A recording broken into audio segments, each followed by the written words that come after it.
Welcome to We Don't Have Cookies with your host, Jason Marshall. Welcome to We Don't Have Cookies. I'm your host, Jason Marshall. Today, for the first time ever, we have a Skype guest on the podcast. We've had Skype guests on the radio show, but not here. So, Kenny Boland, welcome to the podcast. Oh, Jesus. That's the introduction I'm going to get. I'm sorry. I am an Arthur. I am a thespian, a world-renowned, top-ranked wrestling manager, top 5, top 3 in a lot of people's polls. Can't claim number 1 thanks to Bobby Heenan. And Kenny Boland, how you doing?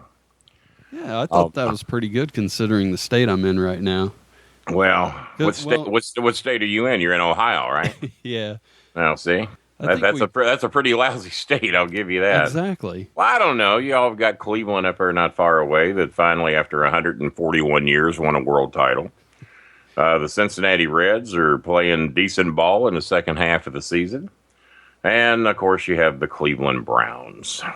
Yeah, who may go 0 for the season this year.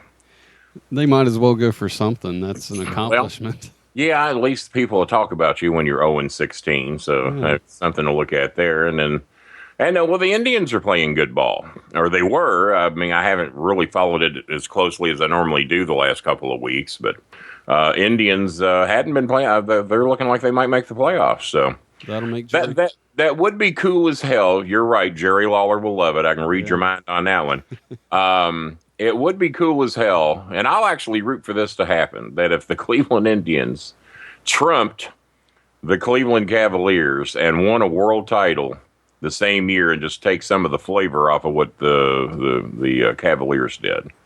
And then the Browns win the Super Bowl. Let's do it all in the same year.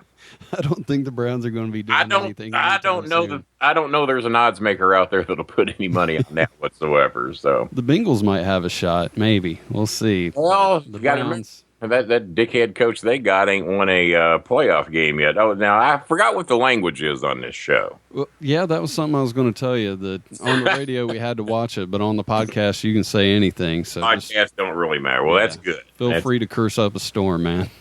Well, just me being me. And so hopefully you're a prepared individual and you got lots of questions because I don't know what you want to talk about. Yes, sir. Well, I'll probably take this out of the podcast, but, I think I've talked to you about this. I've been No, it's this open book, man. We got an hour. There's nothing to take out. Go ahead. Well, I've been in a lot of pain lately, so... I don't give a shit. Get that out. Take that out of the podcast. Exactly. Crying out loud.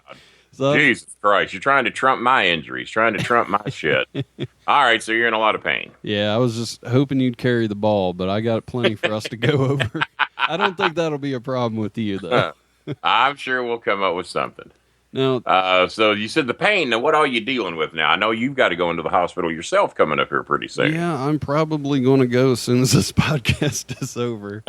Okay, well, there's... I was trying to stick it out till then. You might be the first host I've ever actually put in a hospital at the end of a podcast, so that's something to put on my resume. Yeah, it's a show of firsts, man. You're my first Skype guest. I'm the first person you ever put in the hospital over the podcast. And this is the first show I've done with my new line of Boland Management microphones, and a lot of people out there going, Boland Management? Well, I thought you were Boland Services. Well, this is a subsidiary division of Boland Services, and the reason it's got BM on it because that's the logo that came on them when I bought them. So we read it, and as a matter of fact, almost nobody knows this, but originally Jimmy Cornette wanted me to call my company Boland Management. He wanted a big BM on my briefcase because he thought the fans would really get a kick out of chanting BM when I go to the ring. I can see that. And of all people, my stupid-ass brother, who I don't even speak to anymore because he's that stupid, this is 16, 17 years ago, he's telling me, man, I don't know, BM, that don't seem to be right. I'd come up with something to where you're BS, to where the fans can chant bullshit. And I said, you know what? You might have something there. What would the fans rather chant, bullshit or BM? Who gives a shit, Yeah. And I mean, you might have something there. So we tried to, me and my son and a couple other people were bouncing some names around, and then all of a sudden, Boland Services.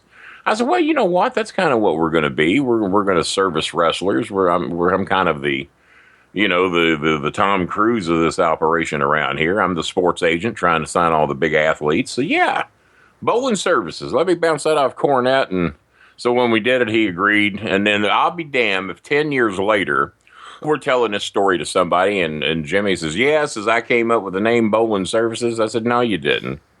No, you didn't. You come up with BM. My ignorant ass brother came up with BS. Who was kind enough to put an X on my book, by the way. I want to give him a shout out for that. Butch, Timmy John, Biscuits and Gravy. Yeah. Well, he don't know how to sign his name. He does what he can, and that is what he does. I mean, he puts an X, and that's what stupid people do. It was a very kind gesture on his part. Well, it was as good as he could come up with. So. But yeah, the X pretty much. Now, how did you know the X was him? Was it under his picture or something? Yeah. Does he have a picture in my book? Yeah. I guess I'm going to have to re-edit my book and get those out. But Ma Bolin, she didn't have a problem signing hers. Ma Bolin's she's got one of the most beautiful signatures in all of human beingness. I've always liked her handwriting. My signature, I think, is okay. But I was not blessed with the best handwriting ever. Not as bad as a doctor. But not as good as Johnny Bench. Johnny Bench had a beautiful signature. If you've ever seen one of his autographed baseballs, and this is why my signature is halfway decent, is because he said, anytime you sign an autograph, make it legible to where the fan can read what you wrote and look them in the eye and be glad that they care enough about you to ask you for your autograph. And I always took that seriously. So that's why I try to take my time when I sign my name, and what you're getting is as good as I can do. Unless I've got a bad Sharpie that makes it look worse than what it is. But if I've got a brand new Sharpie, I can normally make my signature. At least people know it's me.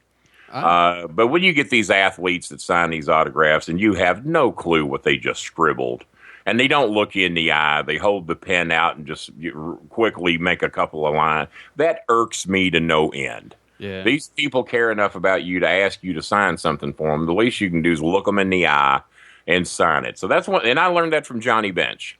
I have pretty good handwriting, but it's because I was a bad kid.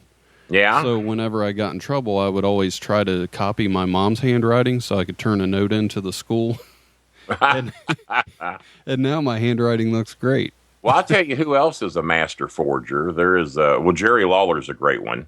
I'll tell the story about Jerry Lawler real quick that I'm sure that the fans are going to love. We were doing an event, and just so we can narrow it down to the Continental 48, I won't say where it was, but people can probably guess.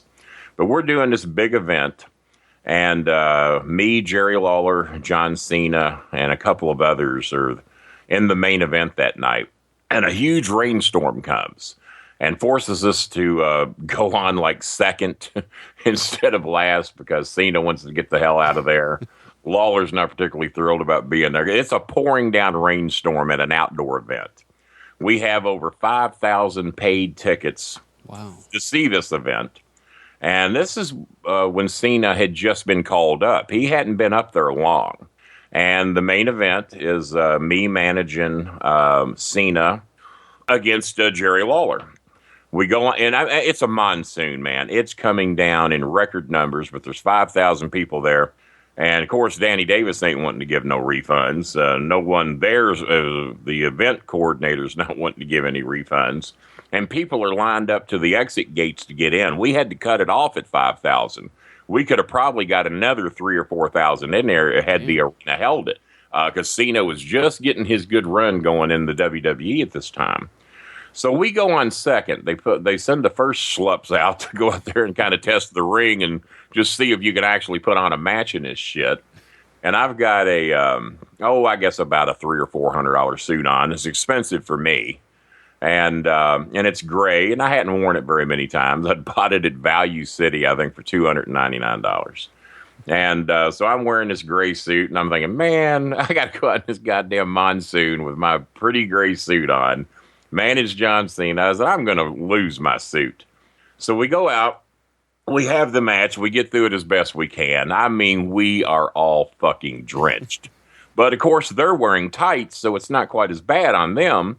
And I get back there, and, of course, I've got on like a black mock turtleneck and I've got the gray suit on, and I got my dress shoes on, and then we're standing in the trailer where Lawler and Cena were assigned to, and we're standing there, and we're supposed to sign 100 T-shirts that are going to be sold in part of a raffle for the event coordinator that we're doing this show for. Cena had already left. Cena left there, so there's me and Lawler. Cena had already left without signing the autographs. And the funny part of the story is that I am drenched, and my suit is just pooling water in his trailer like you won't believe. And as Lawler looks down, and Danny Davis is back there too, they look down, the entire floor is covered in gray water. Oh, shit. All the color of my suit was coming out into the floor. Danny Davis was laughing and crying so hard. He says, Bolin, you in that cheap-ass suit. I said, cheap-ass suit? This was a $300 suit, you son of a bitch, and somebody needs to pay for. I said, of course, the goddamn color's out of it. I've been out in the goddamn rain for 38 minutes for this fucking match with 23 minutes of foreplay. And I'm out there. I said, fuck, I could have stayed in the back with an umbrella while they did their shit. I said, somebody's paying for his goddamn suit. And then Lawler starts laughing, and he's crying. He said, that's got to be the cheapest goddamn suit I've ever seen in my life. I've never seen the color come out of a goddamn suit. I said, you've never seen a man in a suit manage a 38-minute match in a fucking monsoon either. I said, come on, man, cut me some slack. I said, this suit's ruined. And so now they're giving me shit over my piece of shit suit that is fucking just pooling at record levels, gray water. They don't even know if they can get the stains off the white tile floor or not. I think it's that bad. And then, when they get done laughing and crying at me, and I'm telling you, I've never seen Danny Davis laugh so hard in his fucking life. I didn't know he could laugh that hard. All at my expense, of course. And I look like a drowned rat on top of it. So then we realize we've got 100 shirts to sign for Six Flags, and there's no John Cena. And, of course, he is going to be the signatured, he's the feature, even bigger than Lawler at that time, autograph on those shirts. That's what's going to sell the shirt. He looks at me and he says, I'm going to sign it. And he says, Kenny's going to sign it. And he said, well, John Cena's going to sign it too. And I said, really? I said, somebody show me John Cena's signature. I said, well, I always keep autograph pics of Cena in my briefcase because I trade them for free dinners all over Louisville. I said, well, so I pull it out and show Lawler the signature, and he says, yeah, I can do that. So he sits down and signs 100 shirts with John Cena's signature on it. He's going to kill me if he hears this story. But because there's only 5 of us that really know what happened. Me, Danny, Cornette, Lawler, and I guess Cena found out later. I'm sure Lawler told him. But they looked exactly like Cena's. I'm sitting there looking at the picture. I said, well, fuck, I wouldn't know any different. So there's 100 people floating around out there somewhere that's got mine, Jerry Lawler's, and John Cena's signature on a T-shirt, or so at least so they thought. So hey, the hell, that was fucking how long ago? That was probably 2005, I guess. Hell, it was 11 years ago. Get over it. Yeah, I'm sure the statute of limitations is expired over that. I hope so. And then we have one other WWE star who used to be my roommate. That kind of narrows it down. And he was the master forger. So whenever WWE stars would come in town and they were supposed to leave us with signed pictures for the sponsors, if they forgot, this WWE star would step up. He said, well, I'll sign it. And he says, you can look the sponsor in the eye and tell him, hey, this was signed by an actual WWE superstar. Just not the one you thought signed it. And he must have done that for me 5 times because they'd come in, the guys get busy, and they just forget to sign the pictures. Because normally they'd sign about 100 pictures for us to give to sponsors. And so if they forgot that we had my roommate who pinch hit and would sign I shouldn't be revealing this shit, but I don't give a fuck. I'm going to die eventually, and who cares? Well, one of your old roommates, he just debuted for TNA Wrestling. He used to be Damian Sandow. That's funny. His name come up, huh? Yeah. Well, that's funny. I might be the only WWE superstar I ever had as a roommate, huh? No, I'm sure. Well, no, I had Rene Dupree for a little bit. Yeah, I'm sure there was thousands of them. So that not as my roommates there weren't. We're just saying they are just to kind of hundreds of thousands of WWE stars that were my roommate. Could have been any of them. Could have been Pistol Pez Watley for all we know. You got a great story about who the fuck mentioned Pistol Pez Watley's name today, other than me and Pistol Pez Watley. That's a good point. Probably about it. Oh, Yeah, so I cut you off. You were asking me? Yeah, you had Damien Sandow over once he went to meet your nephews, and you had a pretty funny story about that. Oh, You want to talk about that one, or? I think we told that on the DVD, didn't we? To be honest, I'm not sure. We did. You have the DVD. Once. You have the fucking DVD. You ain't watched it? No. You that busy? Yeah, unfortunately. I wish I wasn't. You haven't had 2 hours in the last year. Well, we didn't do the DVD a year ago. A few weeks ago, I think it came out. Yeah. All right, I'll cut you a little slack. But yeah, I have a sister who has some questionable children. She had 5 kids. Still to this day, I couldn't name you all 5 of them if my life depended on it. I did not go to her house often, and there was a reason for that. Her children, we named, because I never could think of their names. I could get maybe 2 of the 5, 3 of the 5 on a good day. And this is my sister's children. So I named them the 5 Heathens of the Apocalypse. Nice. And because these were mean fucking kids, man. They were just, nobody would want to be around 2 of them, more or less 5. And Aaron would hear these stories about it because he knew June, my sister June. And, well, she's a nice enough person. I can't believe her kids would be that bad. And Mal Bolin has lived there, and she's got to deal with those kids. They can't be as bad as you're saying.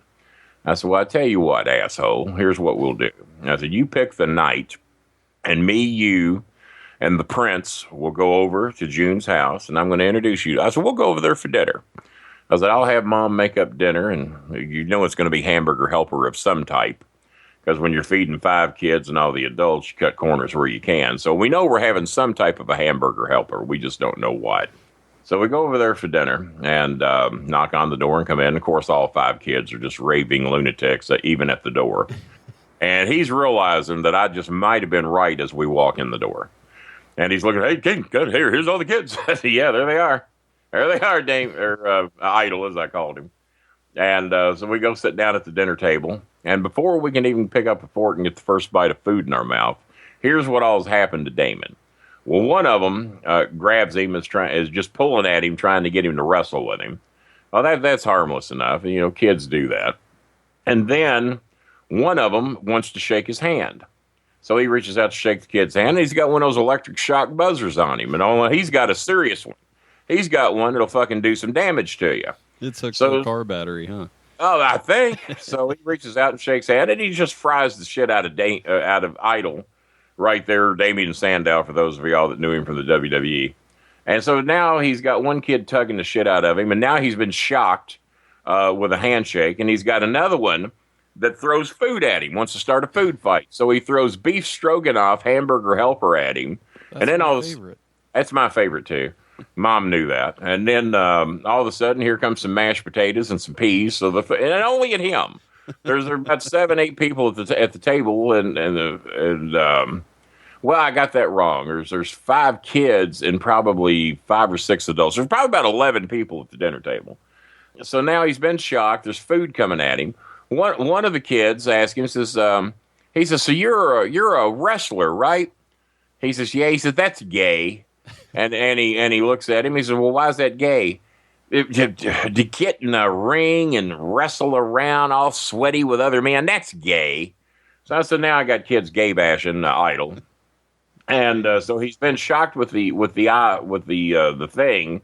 And do you remember what else happened to him there? Because I've told the story a couple times. I was thinking there was firecrackers or something involved, but I might be getting confused that was Bobby Eaton's kids. Oh, okay. Yeah, Bobby Eaton's kids were tied to the firecrackers. But the electric shock, he's been gay. They're throwing food at him.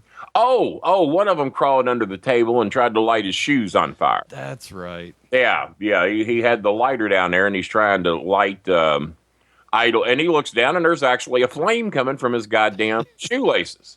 And he's stumped. King, little son of a bitch trying to set me on fire. He's trying to set me on fire, King. I said, well, you've been here for 20 minutes. You didn't think you'd get set on fire? I said, these are lovely kids. And now we've been there about 20 some odd minutes. He's been set on fire. He's been shot with a battery. He's been called gay. He's had food thrown at him.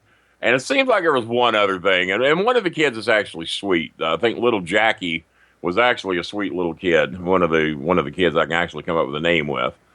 He's now got the shakes. He's wanting out of there. And we haven't finished our meal. The kids are just driving him fucking nuts. He's scared to death. He doesn't know what's going to happen next. Some of these kids have sharp knives with them at the table, and that's got him fucking nervous. Yeah. And he's leaning over to me. He said, King, don't we have somewhere else to go? We got to get out of here, don't we? I said, no, hell, I'm good. I said, no, this is lovely. I said, hell, we'll hang out here a couple more hours. And he's madder than a fucking hornet. He wants out of there so goddamn bad he can't see straight. I said, you wanted to come here, motherfucker. You thought I was exaggerating this story. No, you're going to get the full fucking dose. So they keep fucking with him, and it's just various one thing after another. But those were some of the extremes that he went through. And I made him sit there about another 30 minutes. So we've been there just under an hour. Damn. And he's literally fucking shaking. He is fucking shaking. And tapping his fucking feet and looking at me with them big bug eyes of his. He's wanting out of this goddamn bad. Christopher is fucking dying. He knows now that we are never going to get him back in that house again. Yeah, I bet. And he gives me that look like, please, King, please get me out here, King, please. So I said, well, Mom, I guess we got to go. I said, I got some other things we got to get ready for. We got a show tomorrow. Me and Idol got to go over some shit. I said, so we got to get out of here. I said, thank you for having us over for dinner. Kids, everybody go give Idol a hug. So I got damn, now they're all bum rushing him and they're hugging him and they're getting shit all over him and they got food on their hands and everything. And it's just the final straw of everything that he's been put through since he's been there. And we're walking out the door. Of course, the kids are all waving at him. He's waving back, trying to be nice. We get in the car and he almost just breaks down. Oh my goddamn, King. Okay, fuck, man, fuck. I cannot believe, Jesus fucking Christ. 5 heathens of the apocalypse. You're being nice to them goddamn kids. That's the meanest, sickest bunch of fucking kids I've ever seen in my goddamn. Oh, King, please tell me we never got to go back here again. Please. No, just take me home. And he's shaking. I mean, he's got the fucking shakes. And me and Chris are laughing our fucking, because we've been exposed to this shit all our life. And we can handle it in small doses, maybe twice a year. Christmas and Thanksgiving if we have to. And there's been many a years I've just passed because I just didn't think I could deal with it. So, sure enough, a little later, my sister loses her 5 kids, and guess why? Why? Well, they had, they would sometimes leave a couple of the kids at home alone by themselves. Oh, shit. And LJ, I think, is one of them's name. And I get a phone call that Child Protective Services has come by and taken all of her kids. And I said, well, why? Why the fuck would, I said, you're basically a good mom. Why the hell would Child Protective Services come and take your kids? Well, the neighbors come by and LJ and one other one, I can't think of his name, were out on the roof. I said, you live in a 3-story house. Why the fuck were the kids out on the roof? Well, LJ and what's his name were playing on the roof. I said, yeah, you've told me that. How did they get on the roof? Well, he went through the window in his bedroom. I said, yeah, but you told me that he had those windows screwed shut to keep him from going out and playing on the roof. I said, we've talked about this before. His windows are screwed shut. How did he get out? Well, he had a drill, and he drilled his way out. I said, he's 7 fucking years old. Where in the fuck did he get it? I said, where did he get a drill? It was his. I said, he's 7 years old and he's got a fucking power drill? He got it for Christmas. Where did he get a power drill? JJ gave it to him. JJ's his dad. I said, JJ gave a 7-year-old fucking kid a power drill, screwed the windows shut, and just assumed the little dumb fuck couldn't figure out how to unscrew his way out of those damn windows and to go play on the roof. Jesus. Well, that's what happened. I said, Jesus. I said, June, you got every fucking thing you asked for. You gave a 7-year-old kid a goddamn power drill. You left him alone, and he's out on the roof playing. Well, Jackie was watching him. I said, how old's Jackie? 10. Jesus Christ. So, yeah, they had her kids for the better part of about 2 years over that, going back and forth to court because her kids were out playing on a roof near Churchill Downs. And the kid had his own power drill at 7 years of age and knew how to work it. I can't work one now. If you screw my windows shut, then I'm going to burn to death because I'm not going to get out. Me and that drill are fucked. I won't know how to do the reverse spin. I can probably screw them in, but I can't get them back out. I don't know to this day how to reverse spin on a power drill. That's for working people to do, not me. I just wonder if JJ was regifting something or if the kid asked for it. You never know. Either one could be a good possibility. He might have realized it's Christmas Day and I got nothing for my son, so I'll just give him this drill. Or he got a new one and gave the kid the old one.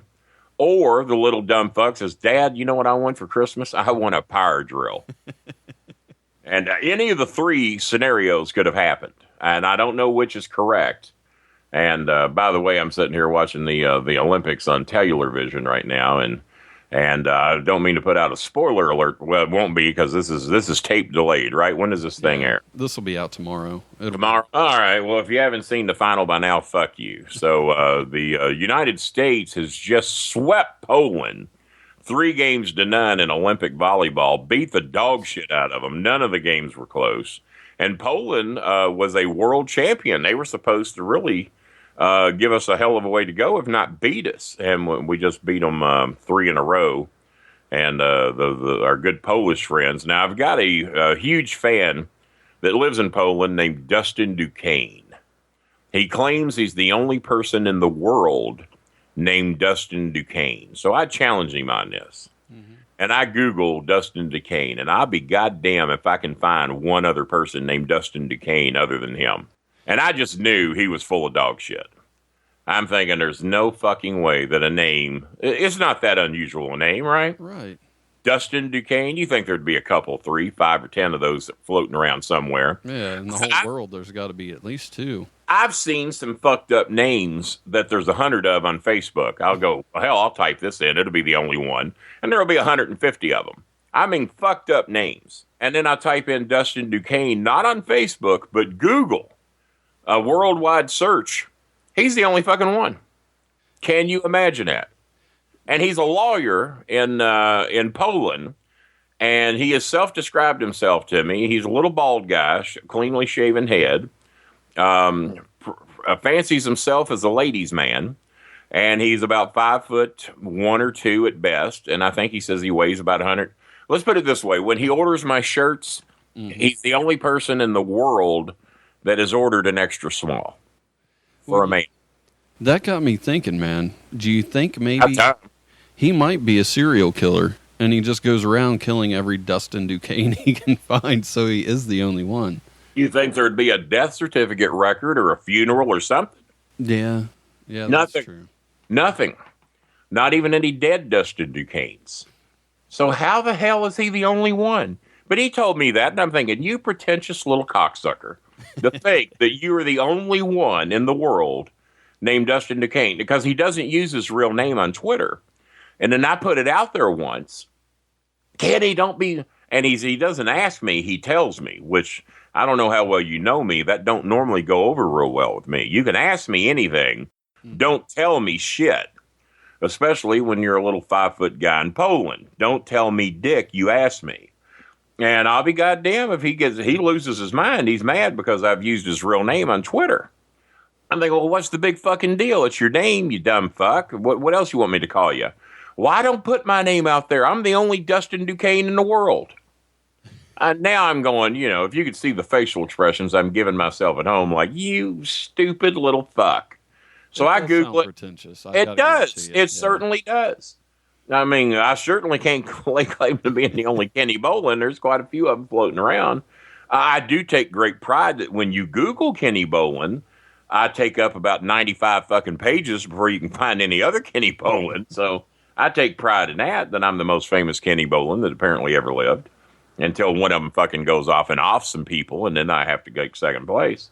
But that ain't happened yet. No serial killers under the name of Kenny Bolin that we know of. And even though there's 2 in Kentucky, I got my eye on. But no, so I Google it because I just want to call him out, and I'm going to send him a list of all the fucking Dustin Duquesnes I just found. You pretentious little cocksucker. I don't care how much of my merchandise you bought. You extra small motherfucker. And then I'll be goddamn, he's the only one. Wow. And he dates some of the goddamnest women you ever saw in your life. But here's a story about him. He ordered some Jimmy Cornette merchandise from me, thank God. And he ordered a bunch of my shit. And he's got my DVDs. And he's got a fucking Apple laptop. And he's got one of his high-paid visitors in his home. And the high-paid visitor stole some shit from him. Well, what did she steal? She stole one of his Bowling Services T-shirts, 3 or 4 of my DVDs, and a set of my headphones, a set of my BS headphones that he had bought. What did she leave behind? An autographed Jimmy Cornette book, the autographed DVDs of Jimmy Cornette, and his Apple laptop. Wow. All that shit was right there for the taking, but she steals my shit. I never felt more honored in my life that a high-priced hooker in Poland stole my shit, left Cornettes behind, and even left behind the very expensive Apple laptop computer. And he thinks that's the greatest story it ever was. He said that's probably the greatest homage that's ever been paid to me, that a $1,000 a night hooker stole my shit when she left his place and left Cornette's shit behind, and also the Apple computer. I never felt more important in my life than to know that this happened. And this is a true story. Well, it's true from how he tells it to me. And I don't know how you make up a story like that, but it is Dustin Duquesne, and he's the only one in the world. So yeah, I wanted to shit on him. I wanted to give him some, but I can't. If you can Google it and find another one, send me the link, guys, because I'd love to bury his ass. But right now, he's got me. He is the only one that I can find. Maybe Bing has a better search. I don't know. Name me the guy that's used Bing in the last 5 years. God, I couldn't. They claim to be so much better than Google, and I used them a few times, but it didn't seem better to me. I know I went back to Google in a fucking heartbeat, and when I see Bing come up, I'm like, you guys are still in business? You're the MySpace of searches. Well, speaking of Dustin Duquesne, I just want to say hi to Andy Griffin. He's one of the people that's a fan of yours. That's actually Andy Griffith. That's right. Sorry. Andy Griffith, because sorry he about is that, actually, Andy. Yeah, he's probably one of my biggest fans down in Alabama. Him and his, I think a relative of his, maybe a cousin or something, a tractor. Yeah. And they are the only two people they were the first two. There's been others that were banned from the bowling alley because these two country fucks would call it from Alabama. Not so much Andy. Andy's a pretty cool guy. Yeah, Andy's a good guy. But he got banned through association with his cousin Tractor. Tractor would ask some of the stupidest fucking questions a human being could ever ask. And then on a 1-hour show, he would want to be on for 38 minutes of it. And the other guy that we had like that, Philip Broom. Have you ever listened to any of the shows that Philip Broom is called in on? Yeah. Philip Broom thinks he's funny. He thinks he's funny. He's a nice guy. He drove here from Charlotte, North Carolina once to present me with a couple of $1 million ideas that he had for me and Cornette. And when they weren't bad ideas, we certainly didn't think they had the $1 million potential that he thought they did. Mm-hmm. But he bought Maya her first ever stuffed animal in the United States. He got her a beautiful stuffed horse. Took us out for a lovely dinner at the Longhorn Steakhouse and treated us really good. He's a good guy, but he likes to talk a lot, especially when he's on the bowling alley. And he likes to tell long, drawn-out scenario anecdotes that he thinks are funny. Now, there's just one problem. Me and the Prince and the host of the show, and the listeners, didn't really think it was that. He thought it was funny, but he was the only one. He was hearing something in his head the rest of us weren't hearing. So Philip Broom got banned for a while. I think he still is. Tractor, we put on lifetime ban. I'm not sure if we're ever going to release that or not. And Andy Griffith, we let call in. He was banned for a while through association because sometimes a Tractor was calling in on his phone number. And so we had to ban Andy to protect us from a Tractor because it is basically most of the time just a 1-hour show. And he was taking up most of the hour, or at least he was trying. So for the sake of the fans, we banned those 3. And I think those are the only 3 ever to be banned. Well, Andy's one of your fans that's crossed over and started listening to the podcast, and I just want to shout him out and say thanks for that. I really appreciate it. Oh, so he's cheating on me is what you're telling me, huh? I hope a lot more cheat on you. well, I guess we'll find out. Now, I think at one point, and I'm not trying to blow myself here, at one point, didn't you tell me I was your highest rated show you'd ever done? Yeah. Oh, I'll be damned. Does that record still hold? Yeah, it does. Now, why have we not done this particular podcast? I know we've done them at the radio station a few times. Why are we just now doing this one for the first time? Well, I had to buy a new mixer, and this one feeds right into my computer. You know what? So. There's some advice that I need right there, because, of course, you know about the new Bolin management microphones. I've bragged about them enough. The sound, you have to admit, is light years ahead of where we were just a couple of months ago. And we feel like we're big-time radio quality over here now. One of the guys I do a show with, and he and I are getting ready to start doing a once-a-month show, because he's got a great setup, and the sound's incredible. And that's what motivated me to get better microphones for my show, was his name's Joe Cronin. Have you ever listened to any of his podcasts? Oh, man, that name sounds really familiar. Sports guy, right? Little fucker gets a shitload of downloads. I don't know how he does it, because I'd never heard of him until I did his show.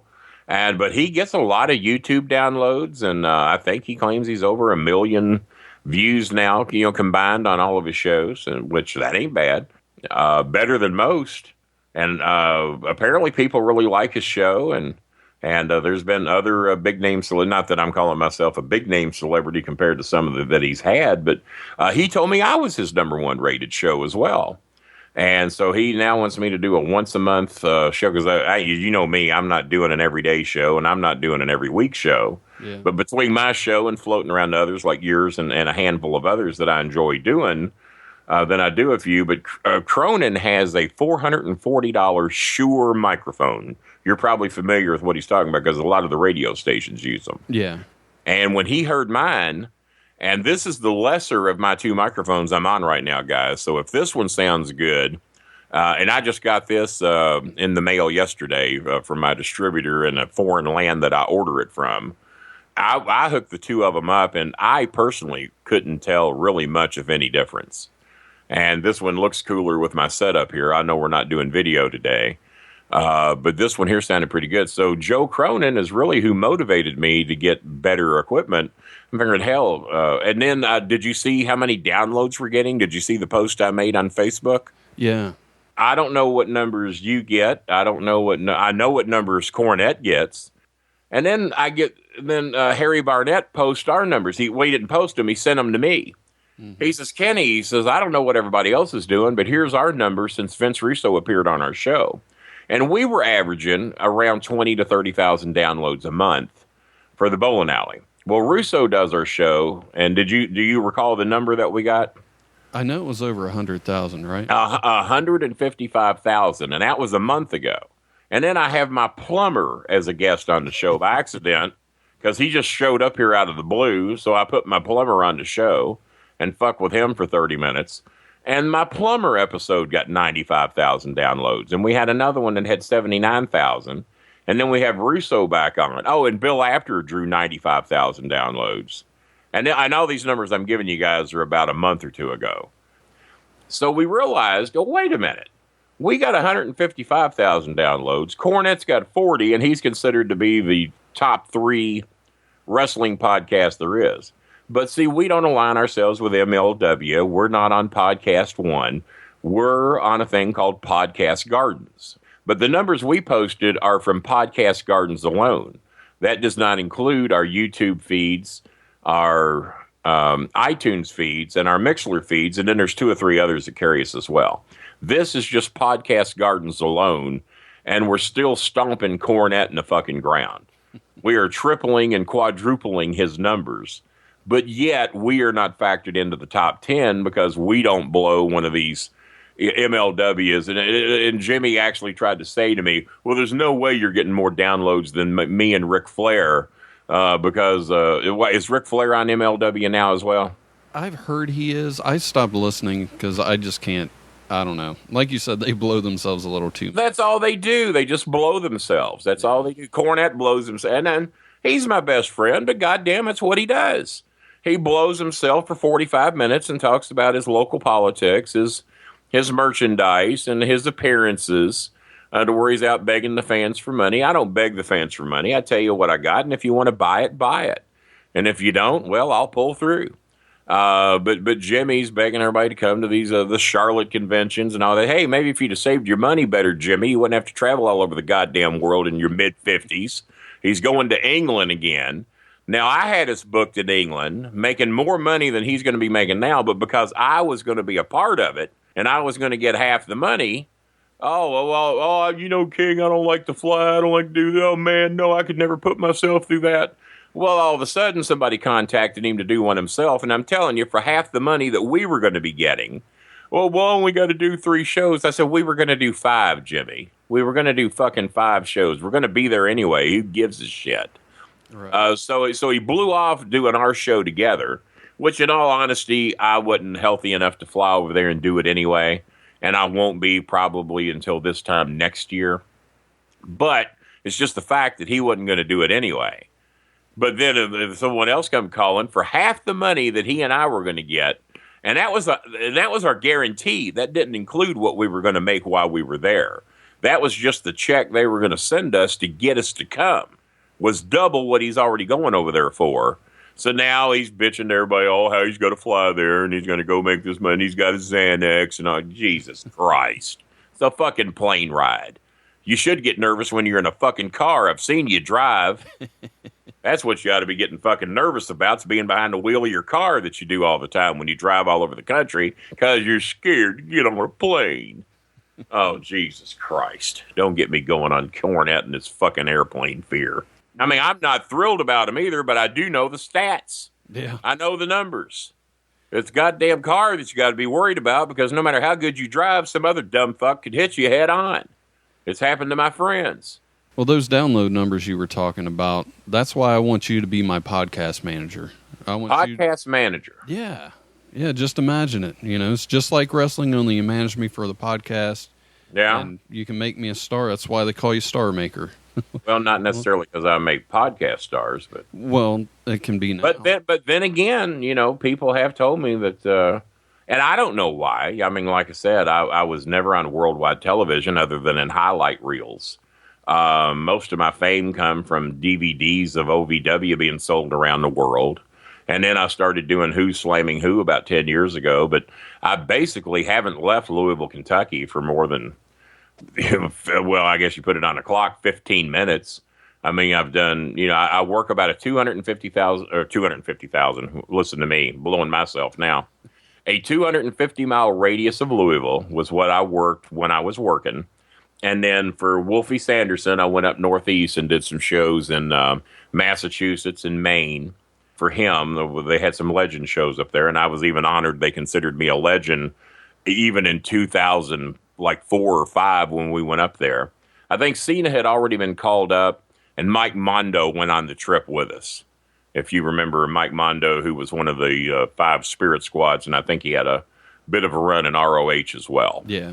So the Prince and I, and the main reason I went is because they didn't have a athletic commission there, and they were going to let 15-year-old Chris wrestle in his first battle royal, and we had a ball. He treated us like gold. We got good paydays while we were up there, and the reason we got good paydays is that I had to forfeit a couple of Six Flags shows in order to go do the shows with Wolfie. But you know, the main reason I went, not only because Chris was going to get to do his first professional matches with me.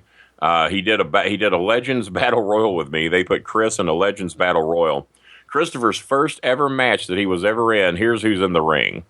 Animal of the Road Warriors, Coco Beware, Ted DiBiase, countless others. I can't think of everybody that was there, but Ox Baker, that was the reason I went, because Ox Baker was on the card. Bobby Heenan was scheduled, but he wasn't able to make it due to a book signing. And that disappointed me because that would have been my first chance to meet Heenan. But I actually got to meet Heenan when he came to Cornette's to do a shoot interview with ROH or not ROH, but whoever it is that does those. Yeah, that would have been great to meet him. Oh, God. I got to spend the entire day with him. And Jimmy told me not to bring my son because he didn't want to put Heenan out. And when Heenan asked me, he said, well, where's your son? I said, well, Jimmy didn't want me to bring him today. We thought he might be a bit of a bother to you. Oh, Jesus Christ. Your son's going to get a chance to meet Bobby Heenan, hang out with him. You tell him to get in his car and get over here. So I called him up, and Jimmy's looking at me like, you fucker, you honed your son in on you. And then we got to be a part of the video that they were doing, fucking around with Bobby Heenan, looking at Jimmy's merchandise. God, I would have loved to have been in that room with the three of you guys. Probably one of the greatest. And Heenan loved me. Heenan thought I was one of the funniest people he'd ever met. And, of course, I know Heenan's the greatest manager that ever lived, and I think he's one of the funniest people I've ever met. And he put me over like $1 million and told me, he said, I want to do a show with you. And I said, you want to do a show with me? I said, what the hell? He says, no, I'm going to be down here. I'm doing some work anyway, and I got a book signing down here. He says, if you will have me, he says, I'll come to OVW, and you and I'll do a bit together. He said, but under one condition. I said, what's that? None of this fucking scripted shit that all these fuckers down here do. He says, I want me and you to get in the ring and do what we do. I said, that will be a blast. I said, I'm sure that you and I will come up with something. So basically, he showed up with a gift bag and had a real shiny gift bag, and he says, Kenny, I'm here to honor you. Let me go out, do my thing. I want to honor Kenny Bolin, and then you come out and do. And that was the only pre-covering of what we did that was done. I've got a gift. I want you to come out, and I'm going to present it to you. I'm paying homage to Kenny Bolin. I'm acknowledging that you are the greatest manager that ever lived. I said, well, I agree with you. Thank you. So, and I know we're going to have a blast. So, and man, it was a fucking. This is my opportunity to blow myself. It was a funny fucking bit because neither of us knew what was coming out of the other one's mouth. And people in the back were dying because I was in there and they said, it looked like you really thought you were better than Bobby Heenan. I said, well, for that particular purpose of that interview, I had to. That's the only way that was going to work, is that I truly thought that I was a bigger deal than Heenan. And it's about time you show up here and admit that I'm better than you. And me down here in fucking OVW. And Heenan's done everything everywhere. And it just made it work. It really did. And it's on my 6-hour DVD, the Best of BS. And that's one of my favorite bits that's on there. There's also some stuff on there with me and Lawler and Jimmy Valiant's final show in Louisville, or at least he said it was. I don't know if he honored that or not. But he said it was his retirement show. Well, I got to agree with Bobby, man. You're one of the funniest people I've ever met. Because this is a comedy show. We don't really do anything with wrestling here, but... Oh, really? But you know, I never realized that till now. I assumed you had wrestling people on all the time. No. Oh, You're the only non-comedian that I've had on the podcast. Well, you know what? This is strange you say, because that's how you and I got to be friends. I realized that you were a reasonably successful comedian. More than most. I mean, I saw your follows and some of the stuff you'd done. And I know a lot of people that call themselves a comedian that have never done a room with more than 15 people in it. And so that's what got my attention, is that you were entertained by me. Mm-hmm. And much like the wrestling business, the comedians don't necessarily easily put over other comedians. And even though that is not my official title, I mean, on my Facebook page, it doesn't call me a comedian. It calls me an entertainer, because that's what I consider myself. I try to entertain people by any means necessary. And I was probably relied on comedy more than most, because comedy is what always fascinated me. George Carlin is one of my favorites ever. Rodney Dangerfield was the greatest. Yes, he was. And if you listen, most of the shit that I learned to do in wrestling, I stole some of it from Jerry Lawler, not necessarily the funny stuff, but the sarcasm and the confidence came from Jerry Lawler. I don't know what you would say I learned from Jonathan Harris, but Dr. Zachary Smith of Lost in Space, a lot of that was injected into what I did. I would steal some of his shit for the heat getting, to where you would try and throw in big words, whether they were correct or not, and try to make yourself intellectually superior to all that were around you, even though everyone knew better. That was stolen from Jonathan Harris. Bobby Heenan's one-liners and timing. I mean, you're not going to outmaster Bobby, but just to try and steal a few things from him and try and tie that into what. But I stole from so many different people, between Rodney Dangerfield, George Carlin, Jerry Lawler's just kind of technique and timing, Jonathan Harris with just the brashness of just how great he thought he was and how smart he thought he was. And well, that's where Indeed came from. When someone was asking me something, Indeed. Well, that came from Smith. Indeed, fiddle-de-fi. And just shit like that. That was all Dr. Smith. And people didn't know. And that's funny. I just said that. I just got a customer on here that ordered some shit from me. His name is Zachariah Smith.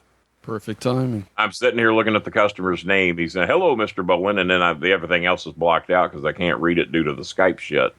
And "Hello, Mr. Bowen," and his name is Zachariah Smith. And it just came up on my screen. You talk about timing there. Good Lord. Have you considered doing stand-up? I have not, and I'll tell you why. One, I can't stand up. I can't stand long enough to. Now, maybe in a year I can, but as of right now, 4 to 5 minutes is as long as I can stand without my back giving out on me. And so maybe after my surgery, I could. But here's the other thing. This is why Don Rickles, even though I don't think mine and Don Rickles shit, because he is basically a very insulting comic who does it in a funny way. And even though I can do a little bit of the insulting, I almost have more fun putting the heat back on me than I do putting it on other people. If you know what I'm saying. Yeah. The self-deprecating humor, I think I'm probably even a little better than that than I am just burying everybody in a room. I can due to wrestling. I can do that, but that's not what I find is funny. I always thought it was because Rodney was just 100% self-deprecation, and George Carlin with the storytelling. And even though he would tell these stories that were intended to be funny, you knew Carlin believed every word he was saying. Yeah, his views on religion and politics, and the prison systems, and the 10 Commandments, and gays, and all, and taking a bath even. You knew, even though he would tell it in a funny way, I knew that's what he believed. And that's much of what I do. I will tell shit that will come across in a funny way, but chances are pretty good that's pretty much what I believe, or else I wouldn't be saying it. I had a lot of other stuff I wanted to get into today, but we're kind of running out of time. So damn, we have gone about the 1 hour time limit, haven't we? Yeah, well, I didn't really let you talk a whole lot, did I? That's okay. I mean, use it today. Well, we can. Your daughter's coming home anyway, right? Yeah. I started to say we can give you a little bit more time here if you need it, but I think you're probably as tight on time as I am today. Yeah, hopefully we can get together before you go in for your surgery or something. Do this. Yeah, we could do a part 2 because I have to admit this hour kind of flew by. I mean, with me blowing myself, when you blow yourself, it goes by quicker. But no, why don't we do a part 2? We'll make this part 1, and before I go in for surgery, and based around your medical schedule, we'll do one more. Yeah, sounds great to me.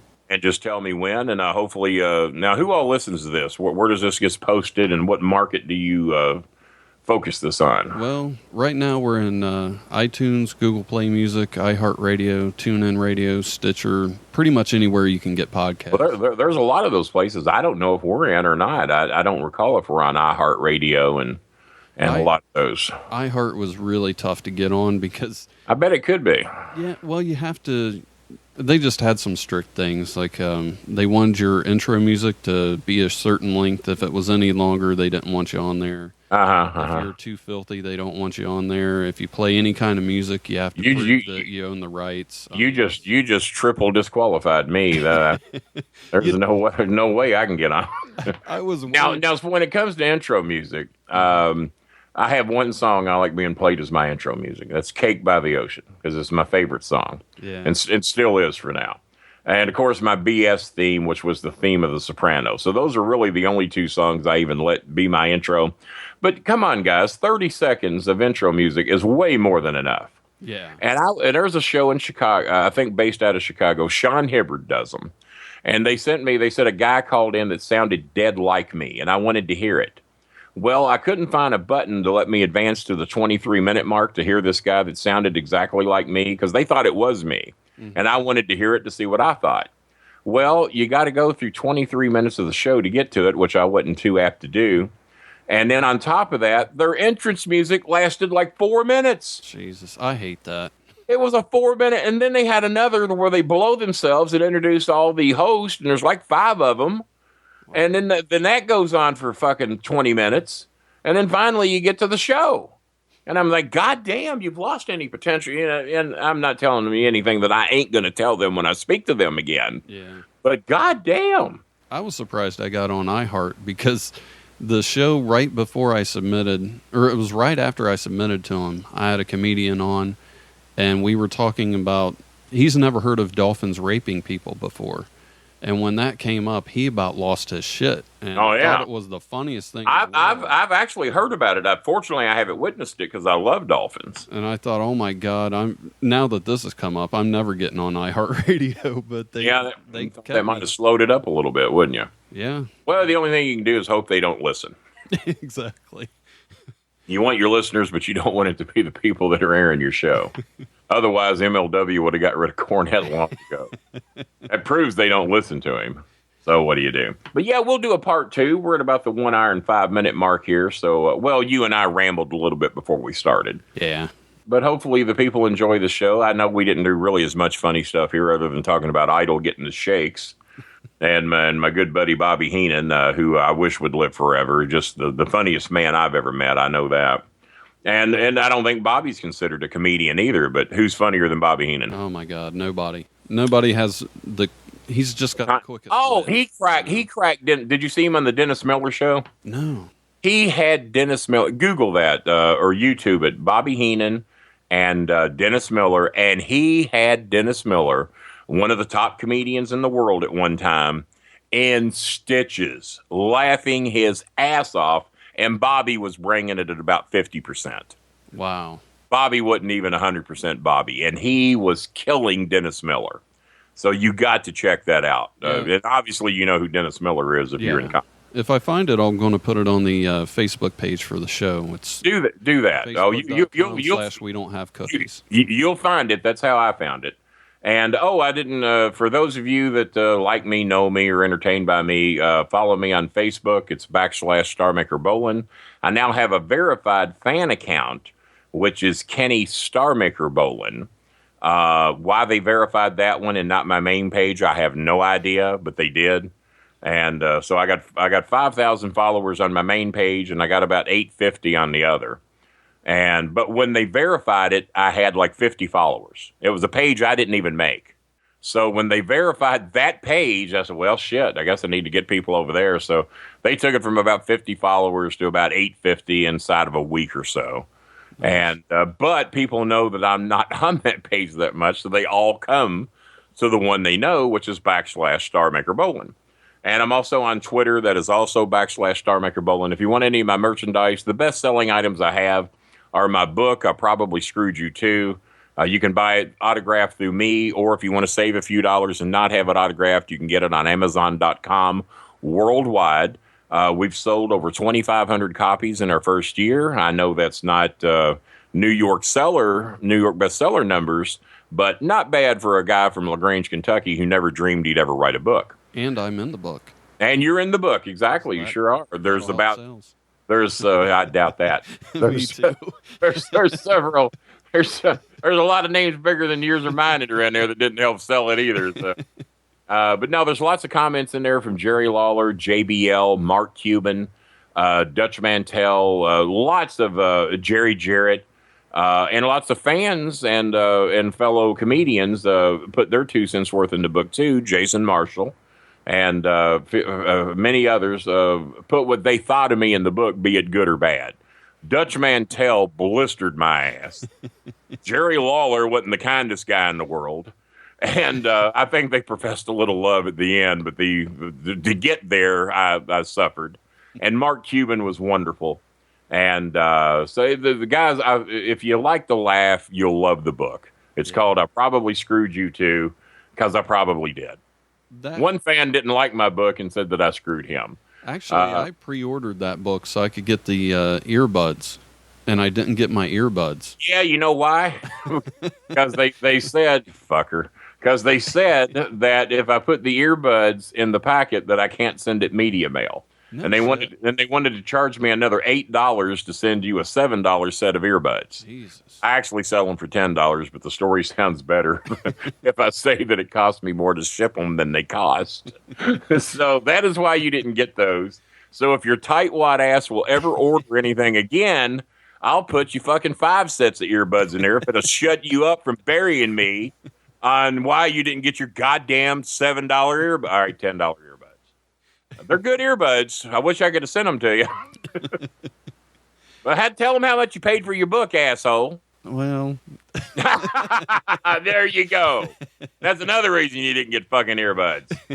I was so flattered by the kind words you said about me.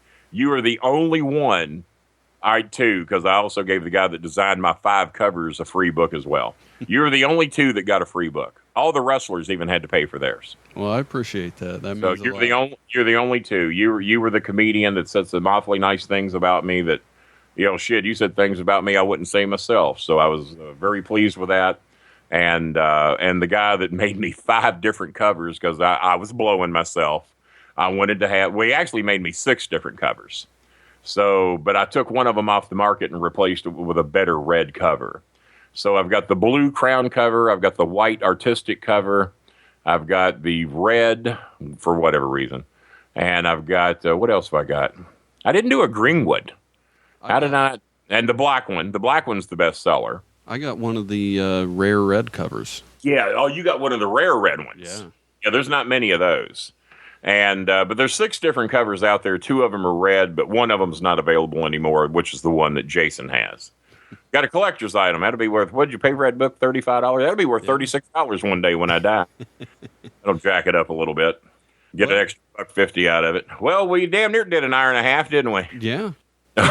We got close. And but yeah, you can get my DVDs, my T-shirts. Just tell me what you want, and I'll. The more you buy, the better buy you get. Sounds great. Boy, that's a hard pitch, isn't it? Buy it and I'll make a few money. Don't, and I'll still fucking live. Who gives a shit? Well, I appreciate you being on the show. I want to thank everybody for listening. Hopefully, we'll have you back here real soon. Oh, you will. I'll always have a good time doing your show, but there's just one thing I got to say to you before I go. I did say good day. Everybody have a great week. Thanks for listening. Tell your friends about the show and leave a review.